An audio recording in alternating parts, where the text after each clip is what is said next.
It all starts with, well, me, Milo. My parents moved to Kentucky from California when my mom was still pregnant with me. And that's where I spent most of my childhood. My dad left me and my mom when I was 6 to move to Nashville and become a country star. More on that later, maybe. As you can imagine, growing up with a single parent, I didn't have very much. I can honestly say I never really caught myself wanting much, but we did struggle from time to time, and it only took inviting a friend over once and having them point out all the stuff we didn't have to put a stop to that. But it all started to change when I first met my grandfather from California. He hadn't even known I existed until right before that, which I assumed was because he had some kind of falling out with my mom before she left. Turns out he made a killing in the movie industry running a special effects company. It just so happens that I had developed a real fondness for movies over the years, since my mom worked in a video rental store when they still existed, and free rentals was like literally the only perk to that job. So that and my lack of friends naturally led to an obsession with all things cinematic. So imagine my surprise and excitement when I found out my grandfather's company had done effects for some of my favorite movies. Before long, I was allowed to visit him, since he had been lonely after my grandmother died. Unfortunately, before I was able to meet her, he was always happy to let me come stay with him when school was out for the summer. I was always crazy excited to go on these trips, where I'd spend most of my time with him in the various workshops of his company during the day and watching all kinds of movies with him at night. Aside from being one of the nicest people you could imagine, he had a mischievous side to him as well. He would constantly play jokes and pranks on his employees and would frequently let me help pull them off. My home life also got better since he was sending us money here and there to make sure we didn't hurt for anything we might need. He slowly took the role of the missing father figure in my life over the years. Until one day we got a call a few days before I was supposed to graduate and leave for California to start officially apprenticing at his company. It was a heart attack. He had it while he was alone in his home and couldn't get help fast enough on his own. The cleaning lady found him laying there dead the next day. I didn't take it well at all. I didn't leave the house for weeks. I missed graduation and everything. Then we got another call. They had found a will in my grandfather's house. He left every dollar he had to me, just an insane amount of money. He always lived really modestly, so I never really knew how rich he was until that moment. It took a while before I decided what to do with it. So long that the weeks became months, and by then winter was setting in. But it all came together when I was sitting in my room staring at my movie collection. Then I caught sight of my row of Dracula movies sitting next to the first edition copy of the novel my grandfather had given me for my birthday years ago. He used to joke that he got it from the real Dracula himself. Probably meant Bela Lugosi or something. He was pretty old after all.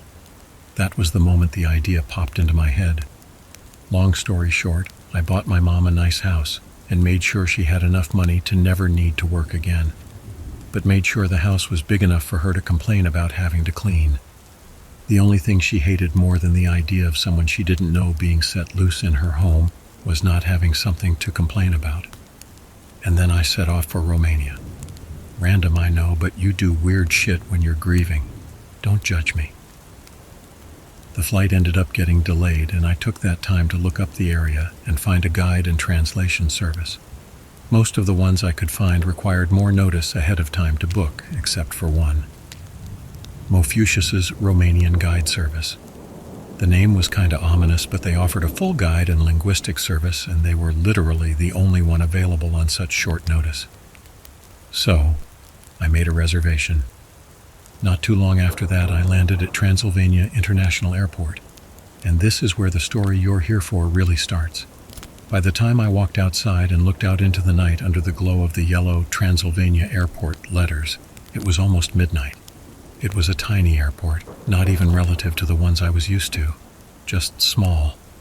I've seen bigger parking lots in front of Dollar Generals. Right next to it, there was something that looked like a gas station, or maybe a bus stop. And across the road, there was nothing.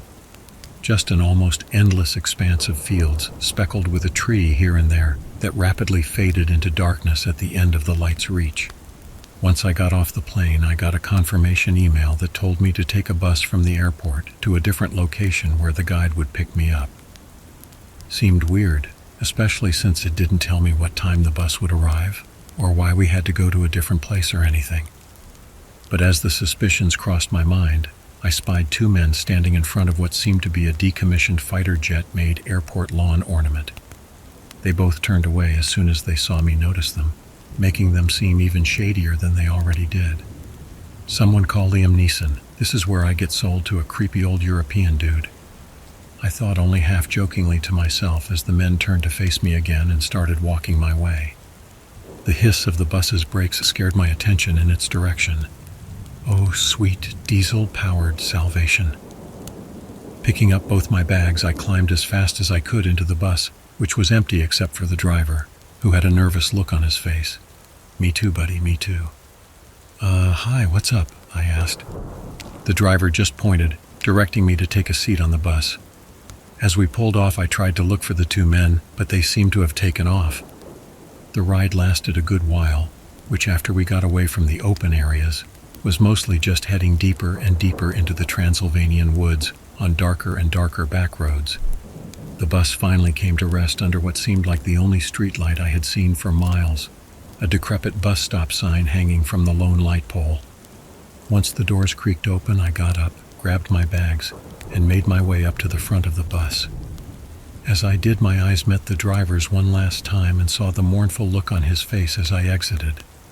Once my feet touched the ground, the bus roared to life again and took off the opposite direction into the dark, leaving me there to shiver in the cold under my lonely street lamp in the middle of the woods. After about 10 more minutes of shaking and trying to rub my hands together for warmth, I heard a sound coming towards me on the road, but not the sound of a car or another bus. Hooves and the rattle of wood, and then it made its way into the light. A horse-drawn carriage, all black. Black horses, black carriage. Even the driver wore a large hooded black cloak that obscured their face. Slowly and cautiously I stood and made my way over. As I got closer, I could hear a deep, raspy breath coming from the hood of the driver as a sudden strong wind cut across the road, chilling me to the bone. "Mofucius?" I asked the grim figure on top of the carriage. They responded only by extended a black-gloved hand, taking me by the shoulder and guiding me into the carriage. Once I was in and seated, the cart began to move. Terror and sense of impending doom aside, at least it was a little warmer in the carriage and away from the wind chill. I rode for around 30 minutes until I heard the wheels transition from asphalt to what sounded like cobblestone, and soon after I began to see the lights of a village appear through the windows. Not long after that, we pulled up to a small inn, at which point the driver descended from their seat and made for the inn's entrance. Several minutes later, they returned with a room key, which they handed to me after opening the door and directing me out onto the stone street. Thanks," I said, taking the key. "So, I guess I'll see you tomorrow?" I asked, to which the driver nodded, placing a hand on my shoulder once again, pushing me towards the front door of the inn. I walked up to the front desk, hearing the carriage begin to leave outside. Before I could open my mouth to speak, the guy at the desk pointed me down a hallway which I assumed would be where I found my room. It wasn't. I wandered around for about 15 minutes before I realized my room was upstairs, on the opposite side of the inn. I was so tired I was asleep before my head hit the pillow. Once the sunlight shining in through the window finally woke me up, I got out of bed, put some fresh clothes on, and headed downstairs. Since I didn't know what time my guide was supposed to come back, I figured it would be better to go ahead and be ready for them instead of keeping their creepy ass waiting. I stood on the cobblestone street looking up and down the road for them. After waiting outside for a while, I ran back inside to answer the call of nature, and by the time I came back out, the carriage was already there waiting for me.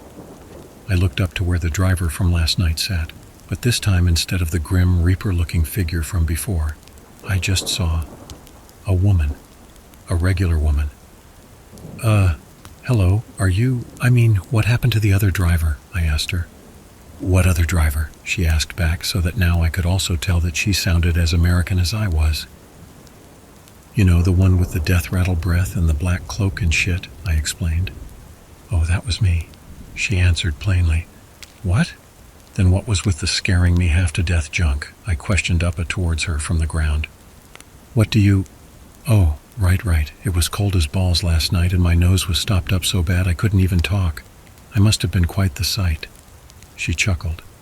Oh, okay, that makes sense, I guess. But what the hell is with the scary name and the old school horse and wagon deal? I asked. It's good for business. Tourists coming to Transylvania eat that stuff up. You've already met my assistants, Cerberus and Medusa, she explained, gesturing to the 2 horses attached to the carriage. Isn't that why you picked my service?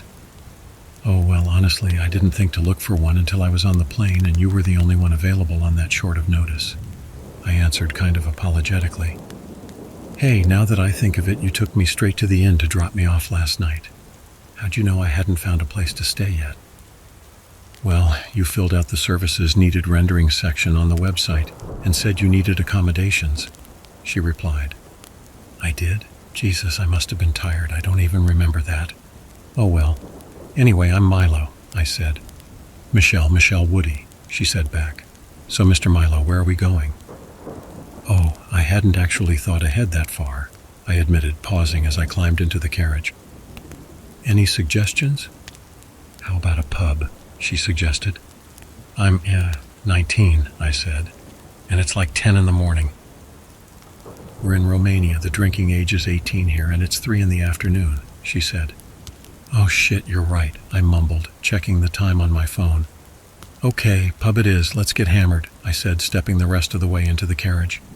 We rode up to a back alley pub whose name I can't begin to pronounce, but the sign had a duck with a stool sitting on top of it. Whatever the hell that means. This place looks like dump, I mentioned, taking in the shambled look. That's how you know it's good. When it comes to pubs, the worse they look on the outside, the better they are on the inside, she said. That doesn't sound like it makes a whole lot of sense, but I'll take your word for it. I conceded as we walked through the door. When we entered, we were greeted by, well, an angel, by which I mean the most gorgeous woman I'd ever lain eyes on. And then, as I stood there with my jaw hanging open, she spoke to us in the most beautiful Romanian accent. Oh, hello, Michelle. You bring us another customer, I see. Wait, you don't have some kind of business arrangement with this outhouse, do you? I asked suspiciously, cutting my eyes at the her. What? Of course not, my guide replied defensively. This just happens to be the best pub in town. Wow. I'd hate to see the ones that manage to limbo under that bar, I mumbled to myself as we made our way through the place and found a table. So, you know that woman? Who is she? I mean, what's her name? Oh ho, why so curious? Somebody have a little crush? Hey Teegan, this guy says he likes you. She tried to shout across the room before I managed to scramble to her side and put my hand over her mouth. Would you shut the hell up? I hissed loudly in her ear. I took my hand off once I heard her start giggling from underneath it, allowing her to speak. Okay, yes, I know her. That's Teegan. She's supposed to live in a caravan somewhere, but nobody knows where it is. So is she a gypsy or something? I blurted out. Shut up, stupid, she exclaimed, thumping me on the head. She is, but they don't like that word. They're called Romani dipshit. You're an aggressive-ass tour guide, you know that, I barked back, rubbing the sore spot on my temple. What would you like me to get for you? A heavenly voice spoke from behind me. I turned to see the lady from the front door standing patiently waiting with a smile on her face. Drink please, I partially stammered, to which she just raised her eyebrows, apparently expecting something much less stupid to come out of my mouth. Oh, hey there, I'll take my usual and one more for the mute, please, Michelle ordered, pointing to me, whose mouth was still moving soundlessly. I will get you your drinks, the woman declared before leaving our table and heading to the bar. So where am I? I mean, like, where did you bring me? I asked. Buddy, you are in the village of Orasul Protejat de Lupi, they told me. But the locals' nickname for it is yerba because of all the special herbs that grow here. And where is that exactly? I didn't see it when I was looking up places on Google Maps to visit while I'm here, I prodded.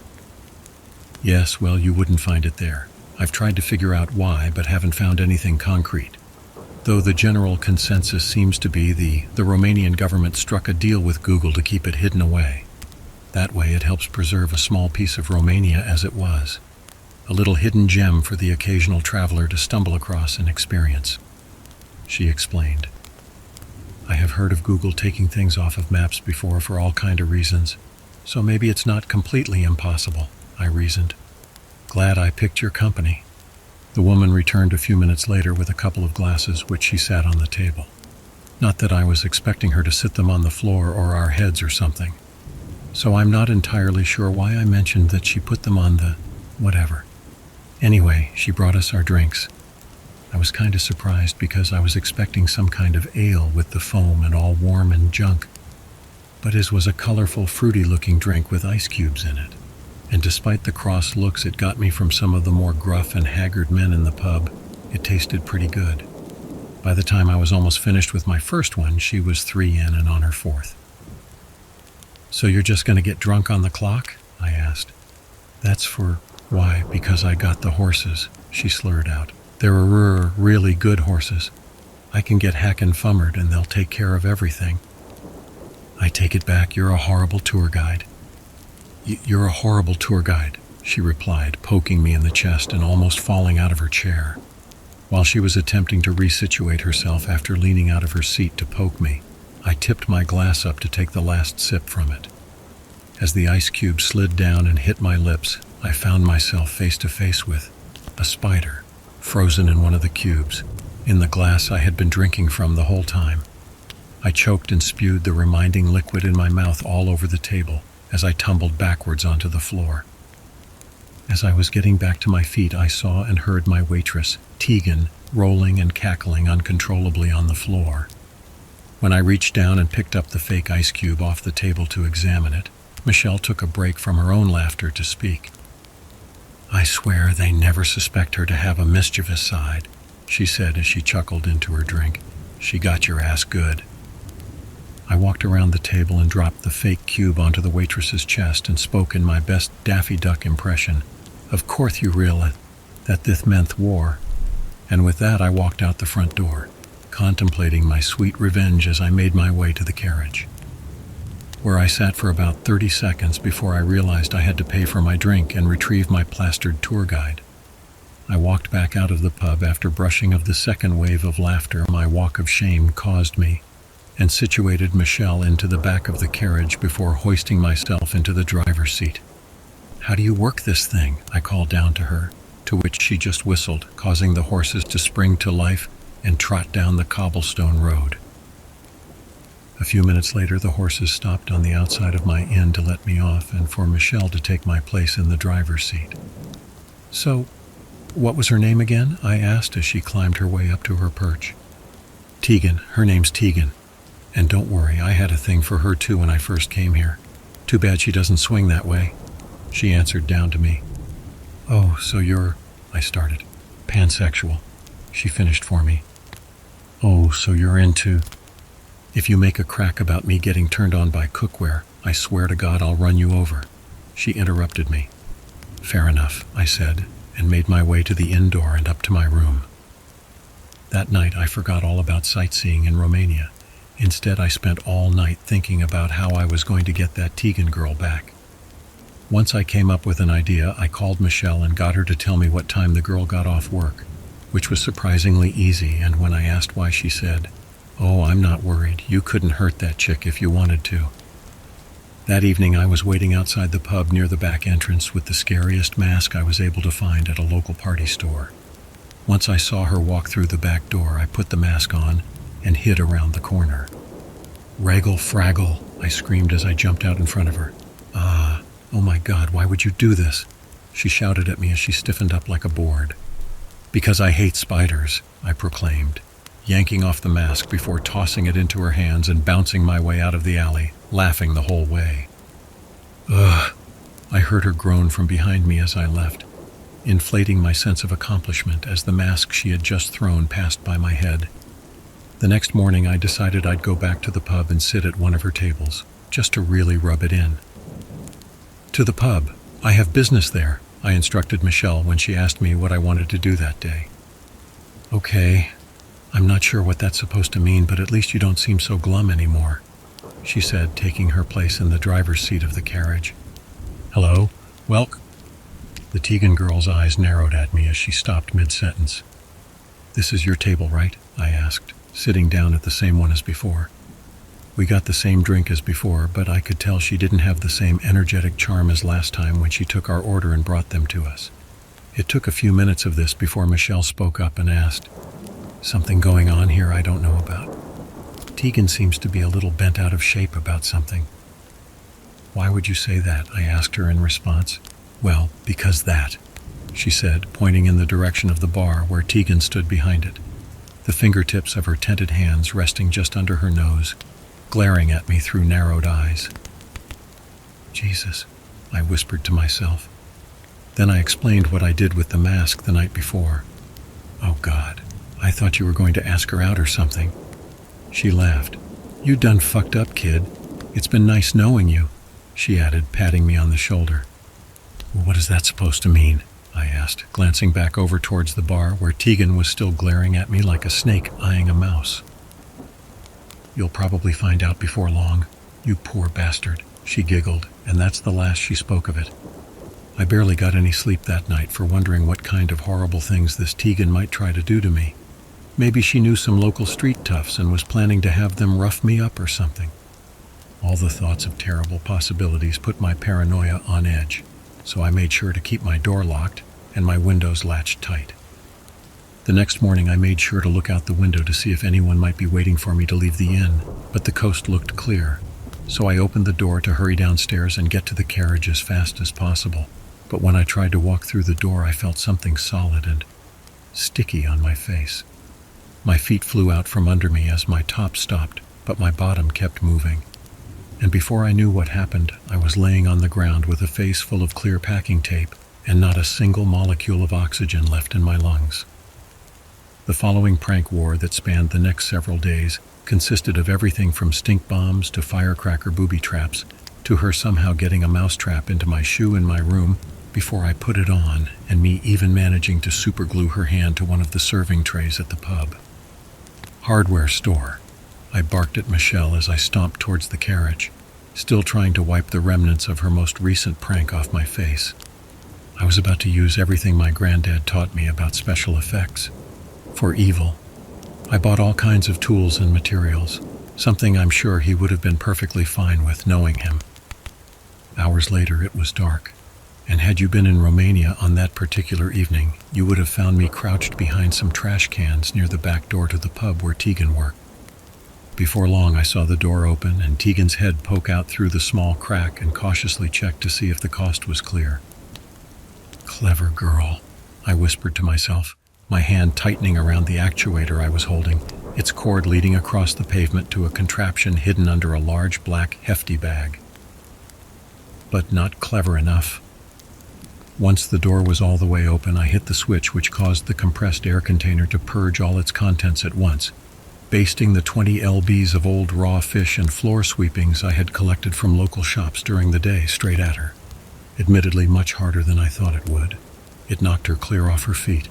"Oh shit, I'm so fucking sorry," I yelped as I took off running over to where she was laying face up on the ground. "Are you calm? Are you okay?" I asked, choking back a chuckle from looking down at her, covered in rotting fish and little chunks of loose fat. She just glared back up at me. That is, until a fish that got half splattered, half stuck on the wall above the door slid off and smacked her dead in her face. "You will want to be running," she growled through gritted teeth, her eyes still squinting from the fish juice. "I want to..." "What?" I asked back. "I will be breaking your legs now," she responded, reaching a hand back into the door and around the corner, retrieving a wooden baseball bat and snapped it over her knee like a twig. "Shit," I screamed, breaking into a full sprint out of the back alley and into the street. I darted in and out of alleys and nooks and backyards until I couldn't hear her footsteps behind me anymore, finally stopping in a small courtyard with a little pond in the middle. As I bent over, my hands on my knees, gasping for air, I heard a voice. "Found you!" Before being knocked flying into the pond, I felt the cold water rush over me before another body followed into the water right behind me. My head broke the surface first as I came up gasping for breath and coughing on pond water. "What the hell just happened?" I choked, looking around the dimly lit courtyard. Right then, Teegan's head splashed up out of the dark surface of the water as she wrapped her hands around my neck. "Why would you do that? Fishes and meats? What kind of sick person makes rotten meat cannon?" she shouted as she shook me back and forth in the pond. Then suddenly I felt a warmth through the icy water. I opened my eyes and she was kissing me. "What the hell?" I stammered once she pulled her face back away from mine. "Aren't you going to break my legs?" "No, you are too cute. I would be such waste to kill you," she said. "Wait, kill? I thought you were just going to break my legs," I questioned. "Yes, this is what I say, break your legs. Where did you hear this kill from?" she replied. "You just said—" "Never mind. Can we get out of this pond before we freeze?" I asked. We both climbed out and I noticed she was already shivering, so I suggested we go back to my room at the inn to let her clothes dry off, since she wouldn't tell me where she lived. Once we got to the inn, I gave her a towel and some of my sleeping clothes to wear while they dried, although I'm pretty sure she didn't really need them and would have been fine sitting around bare-ass naked because she just started undressing to dry off right in front of me. "Oh God, I'll be outside. Let me know when you're done," I squeaked as I bolted out the door and into the hall. "So, you really think I'm cute?" I asked as I propped myself up against the door. "Well, yes, of course, in the same way as a small puppy who chew all your shoes," she answered from inside the room. "For why do you ask?" "Oh, never mind, it's stupid," I said. "Probably, but I would still like to know," she insisted. Okay, well, it's just that I've never actually had a girlfriend. I was kinda starting to think it was because I was ugly or something," I admitted. As soon as I did, the door swung open, revealing Teegan in nothing but the shirt I left out for her. "Are you wearing anything under that?" I asked nervously before she grabbed my face in both her hands. "You are not ugly. What a terrible thing to say," she exclaimed. "You are very handsome, man. I like you since I meet you." "Wait, really? Then what was with the fake spider in my drink?" I stammered. "That is how do you say, show affection, I torment," she explained as innocently as you could imagine. You mean tease?" I asked. "Oh yes, tease, this is the word. I tease," she responded. "Okay, now I feel really bad about the rotten meat cannon," I mumbled to myself as I flopped down onto the bed. "You really never have girlfriend?" she asked, sitting on the bed next to me. "Nah, I tried, but I get really nervous when I talk to them and just start saying stupid stuff about monster movies," I explained. "You like monsters?" she asked, shifting in her spot a little. "What kinds do you like?" From there, we spent what felt like forever talking about monsters and movies and my granddad and how I ended up in Romania, and she told me about living in a caravan on the edge of town. We talked and talked until she put her hand on top of mine, leaned in very close and whispered into my ear, "I have never had, boyfriend either." She pulled her head back just enough so I could look into her just insanely bright emerald eyes. You guys just can't imagine it. Right then, looking at me like she was just sunset at the end of a perfect day, beautiful. And to sum up what happens next, well, first time for everything, I guess. I woke up the next morning to an empty bed and an empty room, except for a note that read, "I am thinking you kind find excuse to come to pub today. Tilda T." With a big grin on my face, I folded the note up and stuffed it in my pocket once I was finished dressing, which was something I had to do because I was still naked from the night before. I.e., what can I say? From this point, the story goes from being about a boy to being about man, kinda. After that, I strutted downstairs like I was Don Juan himself and went outside to wait for Michelle and her carriage. But after a little while, it became obvious that she was running late. So I decided to walk across the street and wait on a bench until she showed up. It was as I was crossing the street that I saw a man's hat get blown off by the wind, and as he hurriedly chased after it into the road, he didn't notice the large utility truck headed straight for him. Milo, holy shit, how are you alive?" I heard a voice that sounded like it was off in the distance. Dude, wake up." The source of the voice started tapping on my face. I opened my eyes to see Michelle standing kneeling over me with a look of mortified terror on her face. I looked around and realized I wasn't on the street anymore, but was instead halfway in the gutter on the other side of the road from where I started. "What the hell?" I mumbled up at Michelle. "You just got slammed by that truck." "Oh, and you totally saved that old guy. His knee's a little skinned, but it's better than what that truck would have done," she told me. Oh yeah.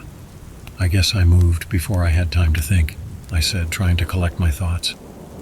"Oh God, I think I peed a little. No, wait, I peed a lot. I shit a little." I groaned, trying to get to my feet. "Don't get up," she exclaimed, trying to keep me from dragging myself off the ground. "The ambulance is on the way. I don't even know how you're breathing right now." "What are you?" I tried to ask, but she just pointed in the direction of the truck, which now had its whole front end dented in and what appeared to be blood running down parts of it. "Oh, holy shit, was that me?" "Is that mine? That's not pee. It's blood all over me," I shrieked, looking down at myself for the first time. "Oh God, where is it coming from?" "I can't find anything," I yelled, wiping blood away to try and find the source of the bleeding, but I wasn't able to. "Oh, please God, tell me it's not coming out of my..." About that time, the ambulance had pulled up with the siren blaring, and I spent the next few minutes being examined by the medics, who apparently had the same suspicion about the origin of the blood that I did.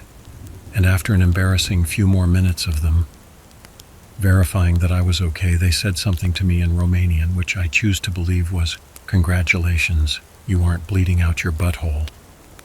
"They couldn't find anything," I told Michelle, shrugging as I climbed out of the back of the ambulance. And that's when I caught a glimpse of a near-folded in-half traffic sign. "Someone who saw it said you hit that after the truck ran into you. They said your back wrapped around it so far you basically kneed yourself in the back of the head," Michelle explained. "That can't be right. I'd be paralyzed or dead right now if that happened," I argued. "You should be dead anyway. That truck was moving way too fast to begin with. The impact by itself should have killed the shit out of you," she said with a noticeable amount of concern in her voice. "Well, since I'm not dead yet, I'ma go get some non-bloody clothes on, and then we're going to the pub," I proclaimed, almost skipping into the inn. "You okay, old-timer?" I asked the man who I pushed out of the way, handing him his hat that I picked up off the ground before walking over. I don't think he understood me, but he took my hand in his and gave me a big smile and a slow nod. That said enough for me. "You got lucky last night." What? Who told you that?" I barked at Michelle before I climbed into the carriage. "You just got mauled by a huge truck, and you still got that shit-eating grin on your face. Getting lucky with a girl like Teegan is about the only thing I know of that can pull a grin out of someone's ass after something like that," she replied with a twisted grin of her own. Shut up. Just take me to the pub," I commanded. "To see Teegan?" she asked jokingly. I grumbled, sliding down in my seat. "I mean, not for nothing, but you kinda just got bitch-slapped by a giant metal missile and don't have scratch to show for it." "Do you really think a pub is the place to be right now?" she asked, leaning down from the top to peek through the window. "I just got bitch-slapped by a giant metal missile and don't have a scratch to show for it. A pub is exactly the place I need to be right now," I insisted. "Milo," an excited voice called as soon as we walked into the pub. I felt my whole body tingle as Teegan ran up and wrapped her arms around me. "God, you're strong for your size," I huffed once she let me go and gave me a chance to hug her back. "Milo got hit by a truck," Michelle just blurted out. "What?" Teegan gasped in response. "What you mean, hit?" "Shh, shut up," I hissed, trying to cover her mouth. He got hit. Shut it. Quiet. It should have. Don't you do it. He got hit by a huge utility truck and wrapped around a street sign. It should have killed him," she finally said after holding my hands down and putting her hand over my mouth to keep me silent long enough to speak. "Ew, did you just lick my hand, you gross little weasel?" "I'm fine, though." I tried to reassure Teegan after seeing the look of worry on her face, but it only seemed to make it worse when she heard that I didn't have so much as a single bruise on me. "Is everything okay?" "Oh, yes. Let me sit you at a table," she said, shaking herself out of it.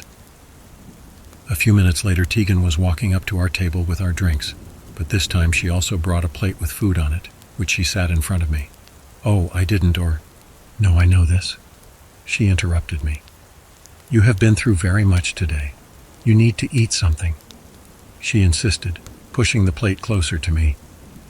Oh, well, okay, I guess. I was feeling kind of hungry anyway, I said, taking a potato wedge off the plate and cramming it into my mouth. So, Teegan, I couldn't help but notice you've never taken a sick day. Michelle spoke up before she could leave the table, causing her to hesitate. As a matter of fact, I don't think I've ever seen so much as a tiny boo-boo on that perfect skin of yours. What do you think about that? I am a very healthy woman, Teegan answered. Good immune system. Must be if you're even immune to scratches and bruises, Michelle said, narrowing her eyes. I am always being careful, Teegan responded. Very careful, I'd say. Michelle spoke almost under her breath. Then she said something in Romanian that I couldn't understand, but it made Teegan look really uneasy before she turned and went back to work at another table. Hey, what gives? I asked her. Huh? Oh, nothing. I guess I'm just salty that you got to her before I did, she explained. Been barking up that tree for ages. Oh, okay, I mumbled, stuffing a few more potato wedges into my face hole. You're really not giving a lot of though about just getting bow-tied around a street sign, are you? Michelle asked, a hint of astonishment in her voice. Nah, don't want to lose the gift horf in the moof, I sputtered, some potato falling out of my full mouth. She hummed, narrowing her eyes at me. Okay, I guess, whatever, do you? You seem a lot more cheerful at least. Yeah, I just survived getting slammed by a truck. Who wouldn't be happy about that? I asked. That's not what I meant, she said, glancing over at Teegan. Getting to know each other a little better after hours? She asked with a smirk. What? Oh, we mind your own business, I said, choking down a mouthful of food. A mouthful of food. A mouthful of food. A mouthful of food.